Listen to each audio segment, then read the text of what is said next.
Yeah, we back. We back. But yeah, so you was talking about mechanic, pit stops, champion mechanic. Yeah, so as being part of the Yankee boys, we went through schooling them, and I had a two-time winner at the time, Nixon. I couldn't find nothing for. He had destroyed a brother of the mechanics, and so I said to Greg, "Hey, listen," Greg and Little George said, "Let's just get this done." So we did it, and for an hour 1 minute, Nixon is destroying the mechanic. He's all over him. First scratch comes. The mechanic had turned, actually. The first scratch comes, second scratch comes, and out of hold, and Nixon stands the line. He told me that wasn't something, right? Wow. So then 6 months later, my ex-wife and I wind up working a mechanic for his second and then his third. Oh, okay. So that was his first time out when you went into him? Yes, correct. Oh, okay. So how far from his first time out and the time that you conditioned him how far was that delay? Like how I would say, let's see, I got him about a month or two after he beat us. I went up to New York, picked him up, and brought him down to us. I would say 9 months. So let's mechanic as a match dog, man. I tell you, one time I read a description of him when somebody wrote a story on him, and they talked about how he came in looking like chiseled granite. He was. He was a beautiful dog to look at without being in shape. When he was in shape, he looked like Arnold Schwarzenegger. He really did. Mechanic, he was a strange dog. I liked him a lot, but he was one of the dogs you kind of had to be careful of him. Right. You know what I mean? Because when he was into working something, if you wanted to get him off, he'd nail you. Oh, okay. He hated everything on four legs. Everything. Like I said, the night we tried to test him, he must have went through 3 or 4 dogs on him. So, but when you say he'll nail you, so you wouldn't consider him a people biter. It's just once he's into something, like once he get worked up or he's into another, he's in competition mode. He's just ready to go. Yes, for the most part. Right. I always thought he tolerated people. You know what I mean? Right. He tolerated, like the night we tested him, right? We're taking him out. Now, it was Avenue S and 18th Street. You know what I'm talking about, right? Right, yep. Right, so we would, after the first dog, we'd take him out, get rid of that one, bring the second one in, same thing, X one goes out. And every time he would come out of the pit, everybody would hop in the pit because you never quite knew whether he was going to nail you because he was in such a frenzy. So then, they take him out for a walk while we bring in another dog, and don't he grab a cat off the stoop and kill the cat? Everybody's afraid to get the cat off him until we got him back in the box. That's kind of dog he was. He was an alpha type of dog. Mechanic definitely was, And again, when he was deep in, like the treadmill, you had to take him off from the back of the mill. So, and he was he was owned by Pitbull Rick, right? Also, or Pitbull Rick bred him. Rick bred him, yes. No, Rick always had a part in him with the Yankee boys. You know what I mean? He basically put him in our hands to match him. No, I said Pitbull Rick. I meant Pit Stop Rick. Pit Stop Rick, yeah, Pit Stop. Rick Anello. Great guy. Rick was a great guy. He owned a pet store out on the island. Oh, okay. Now, did you ever use it was a dog for a dog called Martin's Canine. You ever tried that food from back then? No. No, I was wondering because you said out in Long Island. Because I remember going to a guy who used to distribute this line of dog food, and he used to always have a lot of dog men come to his facility out there. When you said Long Island, I wonder who that was. Yeah, Martin. They call him Marty. Martin's Canine. Marty. No, I didn't. I was fed raw mainly. You know what I mean? Oh, okay. That was basically your diet, the raw. Yeah, they used to feed kibble, but kibble wasn't like it used to be. Like it is now. There weren't very many choices. The choices weren't very good. Right. I remember when Ukanuba first came on the scene. It was pretty hot back then. Well, yeah, it was Ukanuba was night and day compared to what was out there. Purina dog chow. Look, just think about what Bobby Hall talked about feeding the dogs. Do you know what I mean? Right. Purina dog chow. When the High Pro came out, that was something new. You know what I'm saying? Right, right. And I remember going to Joe's spot. He used to have the Pro Plan when that first came out too. The Pro Plan, Purina Pro Plan dog food. Yeah, I mean, I fed Purina Propan, as a maintenance to the dogs every day, along with greens and chicken. Right, right. They went completely raw when they went in, pre-keep and keep. Let me ask you a question. In like finding out a dog's proper weight, what was that Right. process like? My process, I'd learned this from Clyde Mumpert, the gentleman who trained horses and dogs. It was over a 4-week period, hand walking a dog and a little bit of treadmill work and checking his weight every day. And you can feel a dog when they're underweight on the end of a leash. Do you know what I mean? Right. You can feel it. So you get that weight, and I added a pound. You know what I mean? Say the dog was a 45-pounder, I went at 46 pounds. You know what I mean? Because the hour, I'm going to be on my weight. Got you. My dogs, some people go, my dogs were not thin like Don Mayfield and them guys at all. But I also learned that from Mr. Bill, too. That was one of the things he taught me. You know what I'm saying? Right. I was an athlete. So I understood that, you can't be dried out. I never dried a dog out. An athlete cannot function dried out. I never dried a dog ever.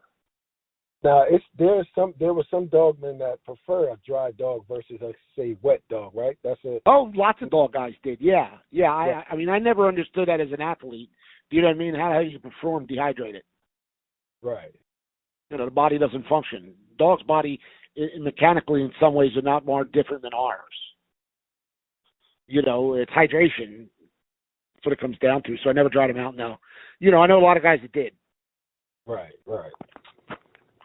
So the Fisher's Champion whiskey dog, you spoke a lot about her too. I did. I saw Whiskey twice. She's probably in my top 5. I saw her, I think it was both time at the Gusto Boys down in Maryland at a show. Right. And the first one, I'll never forget. I looked back and she was back there, and I thought to myself, I thought bitches were going next. I guess that must have been wrong. Must be another set of males. And they brought her over and put her in, and I went, that's a bitch. It was me, Mr. Bill, Mr. Pitts, and the Penny brothers. We're standing there, and Big Chris and Little Chris from Delaware. We're standing there, and I said, man, you look like a male. Well, she went through that dog. I thought she was going to come out its asshole. I never saw a dog bite quite. To put the physical and the bite together, I mean, she was devastating physical dog. Devastatingly physical. Like I said, I had a bitch at her weight, I'd have changed her weight. Yeah, I wanted no parts of her. You know what I mean? And that's part of styles make fights, huh? Yeah. I want no parts of that. She's a great bitch.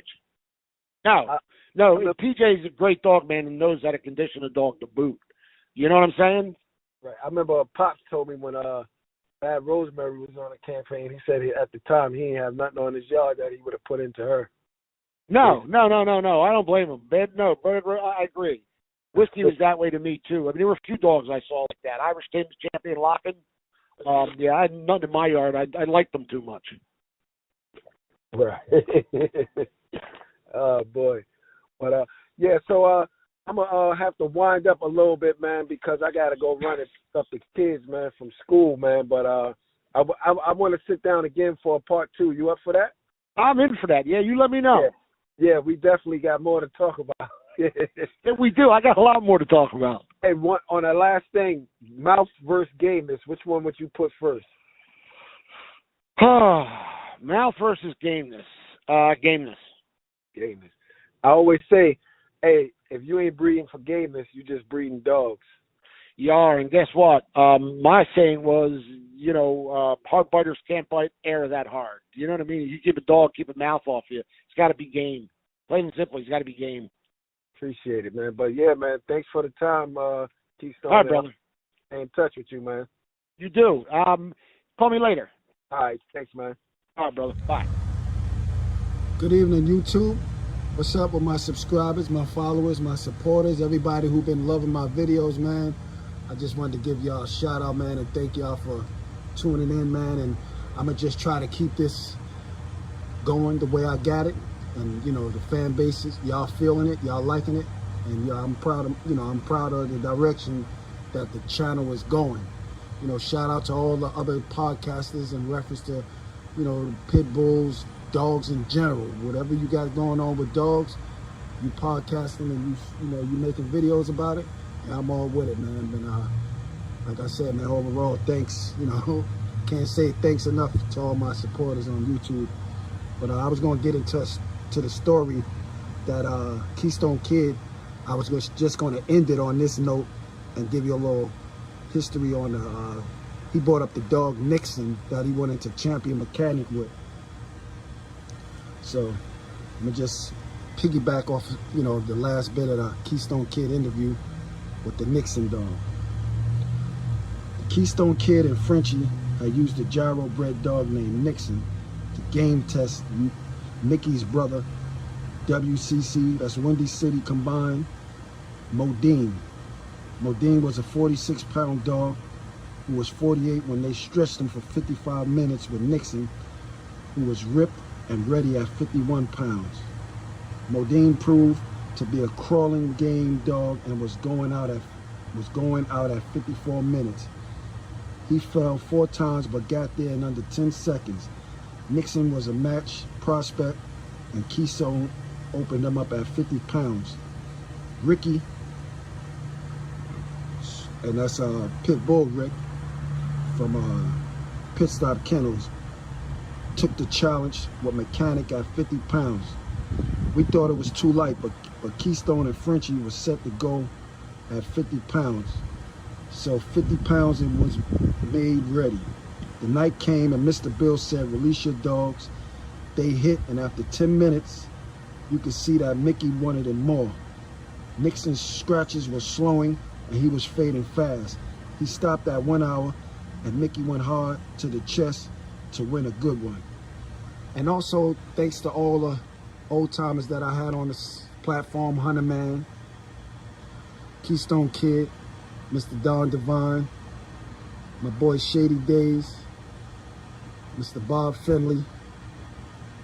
Special thanks to all of those dog men that came and helped the platform and, with the interviews. And trust me, they gonna keep growing. And also, if anybody know, I'm looking to find out. I know one time Mr. Gary Hammonds bred